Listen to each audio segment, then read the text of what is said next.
Welcome back to our YouTube channel. आज हम लोग लेने वाले OCM chapter number 7 business environment का। आज हम लोग लेंगे external uncontrollable factor social environment, यानी कि सोशल इन्वायरमेंट क्या होता है और बेसिकली इसका जो पूरा डीप में एक ब्रीफ में हम डेफिनेशन को समझ इन्वायरमेंट क्या होता है, उसके कुछ एक्स्ट्रा फैक्टर्स है उसको भी हम जानेंगे और लास्ट में आपको कुछ ऐसी बातें भी बताऊंगा जो आपको शायद नहीं पता होगी सोशल इन्वायरमेंट से रिलेटेड और एक्सटर्नल फैक्टर्स के बारे में, जो मे बी आपको काफी ज्यादा मार्क्स लेने में मदद कर सकती है।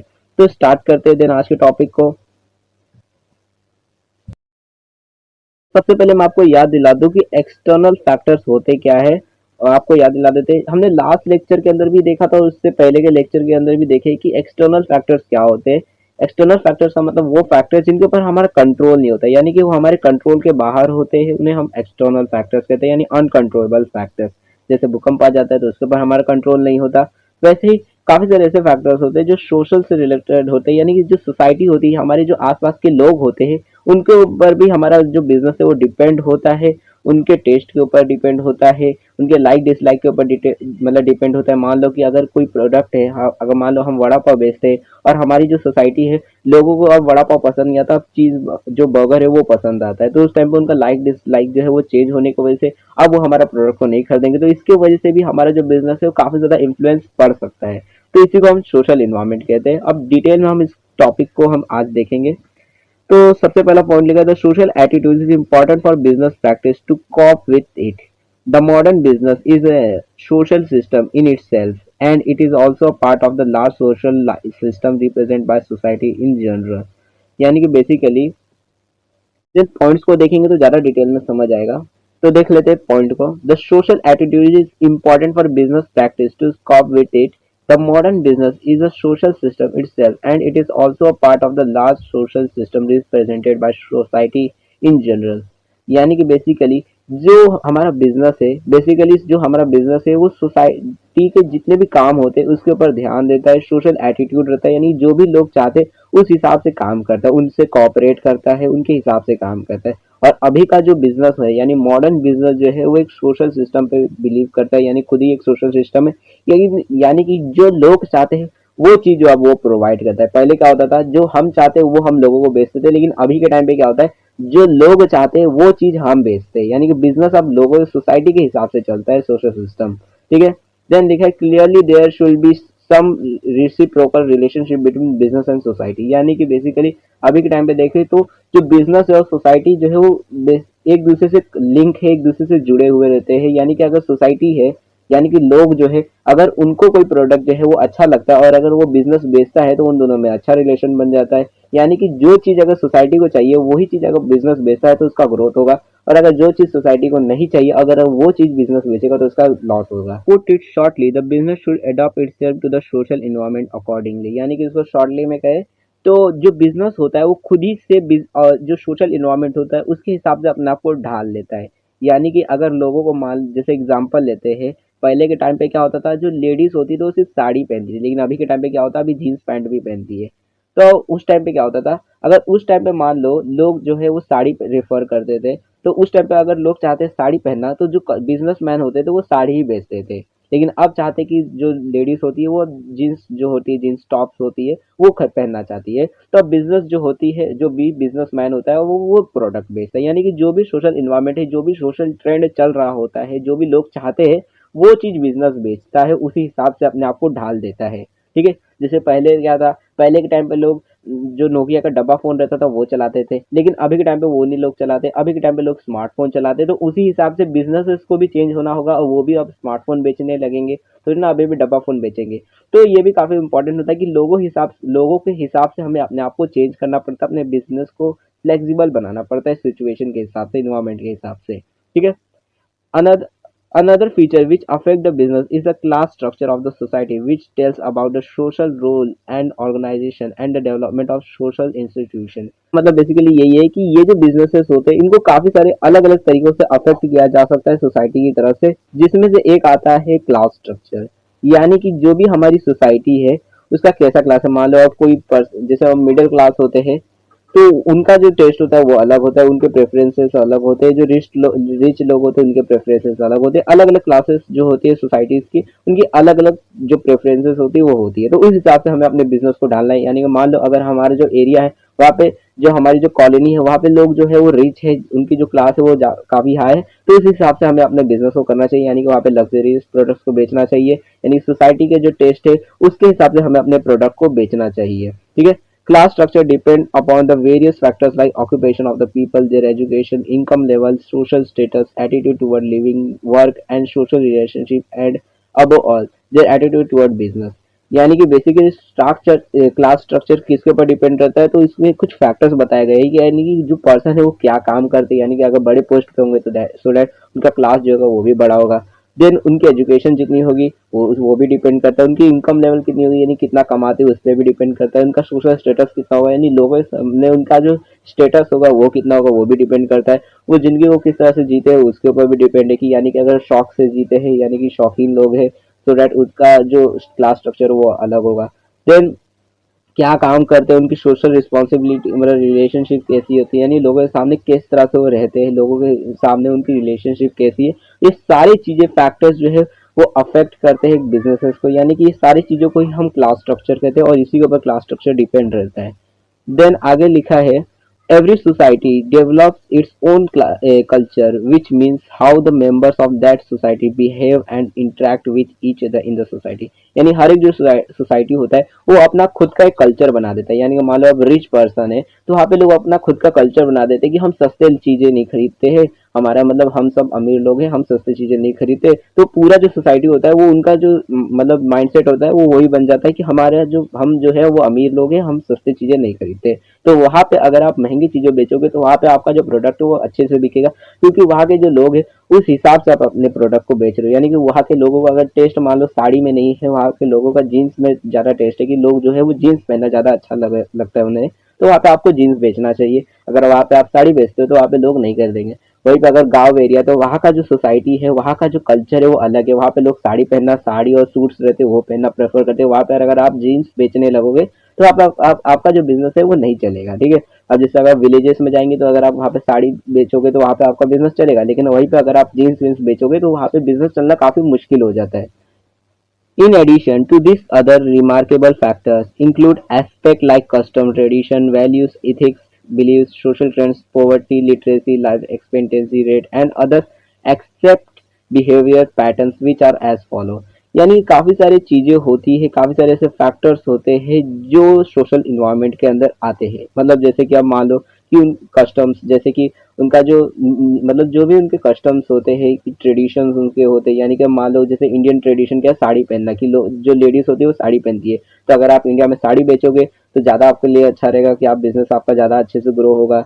वहीं पे अगर मान लो आप अमेरिका में जाकर साड़ी बेचते हो तो वहाँ पे अमेरिका में उतना साड़ी का कल्चर नहीं है, वहाँ का ट्रेडिशन डिफरेंट है हमारे से, तो उस टाइम पे उनका जो बिलीव भी है वो भी अलग है, तो उस टाइम पे अगर वहाँ पर आप साड़ी बेचते हो तो बेसिकली वहाँ पे आपका बिजनेस नहीं चल पाएगा। ठीक है। देन पॉवर्टी भी काफी इंपॉर्टेंट है कि अगर अगर कोई भी पर्टिकुलर एरिया में भी है तो वहाँ पर आप महंगे प्रोडक्ट्स को नहीं बेच सकते, आपको चीप प्रोडक्ट बेचने पड़ेंगे। लिटरेसी रेट भी इंपॉर्टेंट है कि अगर लिटरेसी रेट ज़्यादा होती है तो आपको अच्छी क्वालिटी बेचनी पड़ सकती है, क्योंकि जो पढ़े लिखे लोग रहते हैं वो ज़्यादा चीज़ें देखते हैं कि आपने कौन से अच्छी क्वालिटी का प्रोडक्ट दिया है, तो वहाँ पे वो भी इंपॉर्टेंट पड़ जाता है। तो काफ़ी सारे ऐसे फैक्टर्स होते हैं सोशल इन्वायरमेंट के जिनकी वजह से आपका बिजनेस अफेक्ट पड़ सकता है।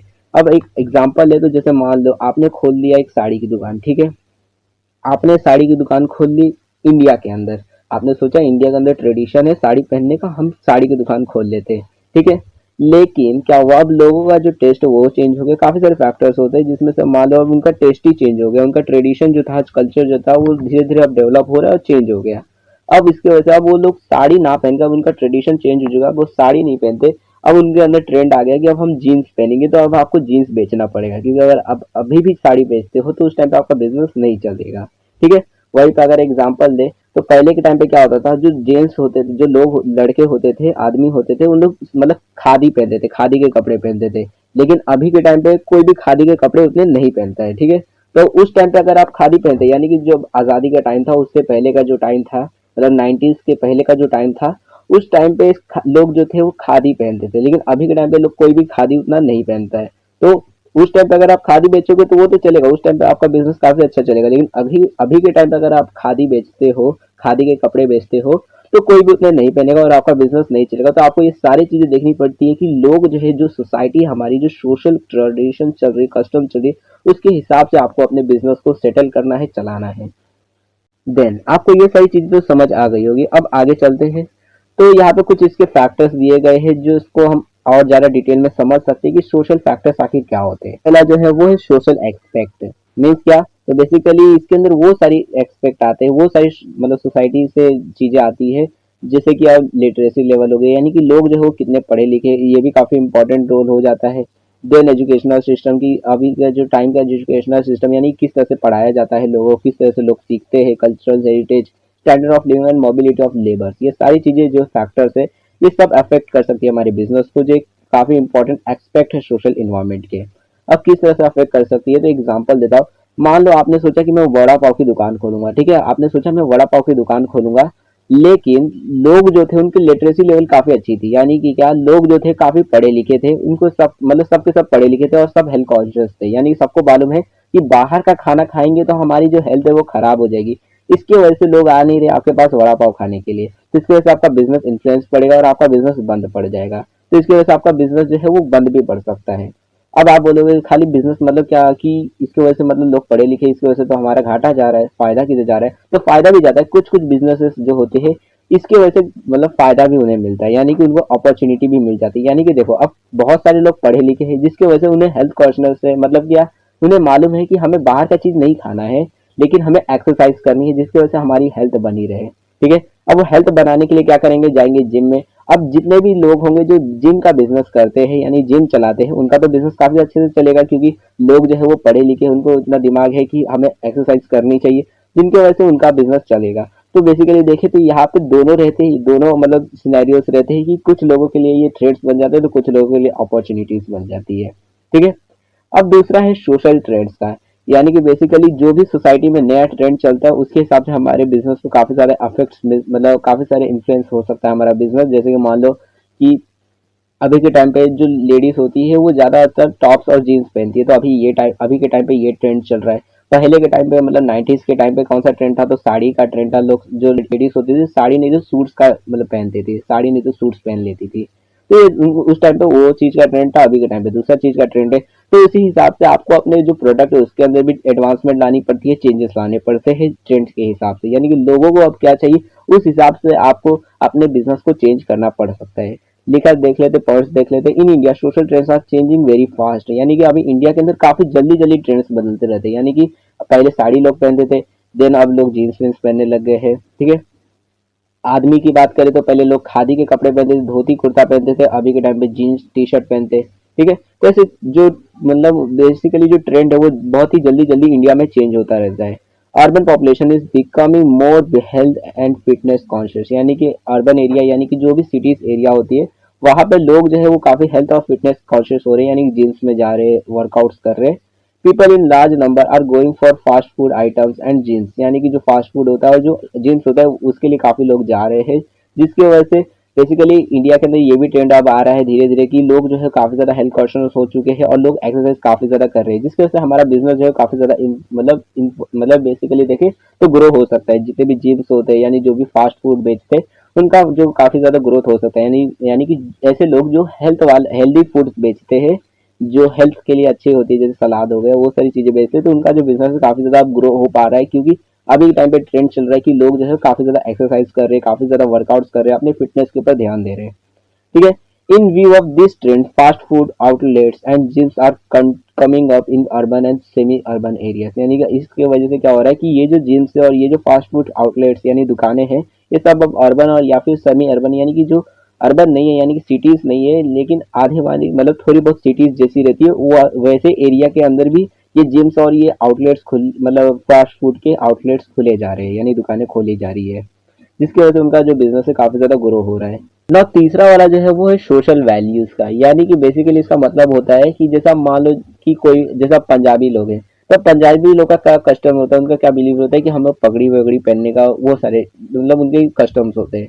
तो उसके हिसाब से काफी सारे बिजनेसेस जो होते हैं उसकी वजह से भी ग्रो हो जाते हैं कि जो भी लोगों की वैल्यूज मतलब जो भी उनके कस्टम्स होते हैं, जो भी एथिक्स होते हैं, जो भी उनके बिलीव्स होते हैं, जो भी उनकी मान्यता होती है कि हमें ये करना है, हमारा ये ट्रेड है, कल्चर है, तो इसके हिसाब से हमें ये चीजें पहननी है, तो इसके हिसाब से वो प्रोडक्ट्स को खरीदते हैं और उसी हिसाब से बिजनेसेस जो होते हैं वो प्रोडक्ट्स को बेचते हैं और उनकी डिमांड को समझकर अपने कस्टमर्स की नीड को सेटिस्फाई करते हैं।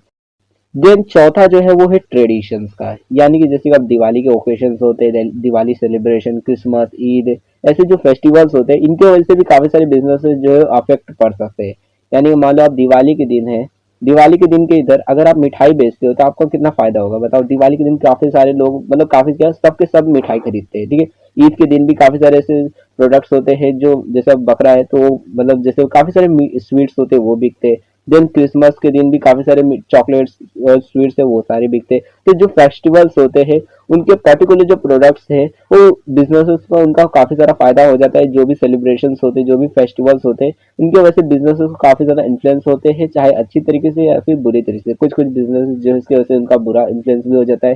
जैसे कि आप दिवाली ओकेशन के दिन काफी सारे जो अब मान लो आपने खोल लिया है वड़ा पाव की दुकान, ठीक है। अब दिवाली के दिन कोई भी मिठाई खा रहा होगा, वड़ा पाव खाने तो आपके इधर आएगा नहीं उतना, तो यहाँ पे आपका बिजनेस तो ठप पड़ जाएगा, लेकिन जो मिठाई खोल के बैठे हैं उनका तो फायदा हो जाएगा। तो ऐसे अलग अलग बिजनेसेस जो है अलग किसी के लिए अपॉर्चुनिटी बन जाती है, तो किसी के लिए ट्रेड्स बन जाती है। तो ट्रेडिशन भी एक बिजनेस जो का मतलब काफी ज्यादा ट्रेडिशन भी एक बिजनेस को अफेक्ट कर सकता है हमारे पर्टिकुलर एरिया का या फिर पर्टिकुलर कंट्री का, ठीक है। सो आई होप आपको जितने भी इसके सोशल जो इन्वायरमेंट है वो सारी चीजें आपको समझ आ गई होगी, सोशल इन्वायरमेंट क्या होता है।